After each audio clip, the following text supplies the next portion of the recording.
আবারও কার্যক্রম নিষিদ্ধ আওয়ামী লীগের নেতাকর্মীদের দ্বারা হামলার শিকার হলেন তথ্য ও সম্প্রচার উপদেষ্টা মাহফুজ আলম। এই সময় বিভিন্ন উপায়ে তাকে বহনকারী গাড়ি থামানোর চেষ্টা করেন তারা। একই সাথে ওই উপদেষ্টার গাড়ি লক্ষ্য করে ডিম ছুড়েন।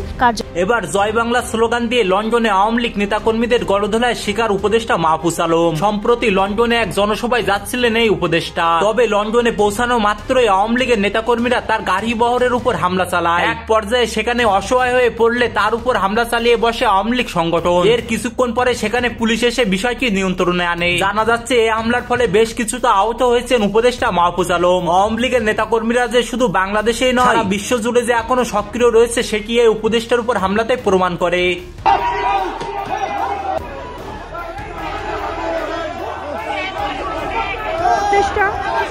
মাহফুজ আলমের গাড়িতে বের হবার সময়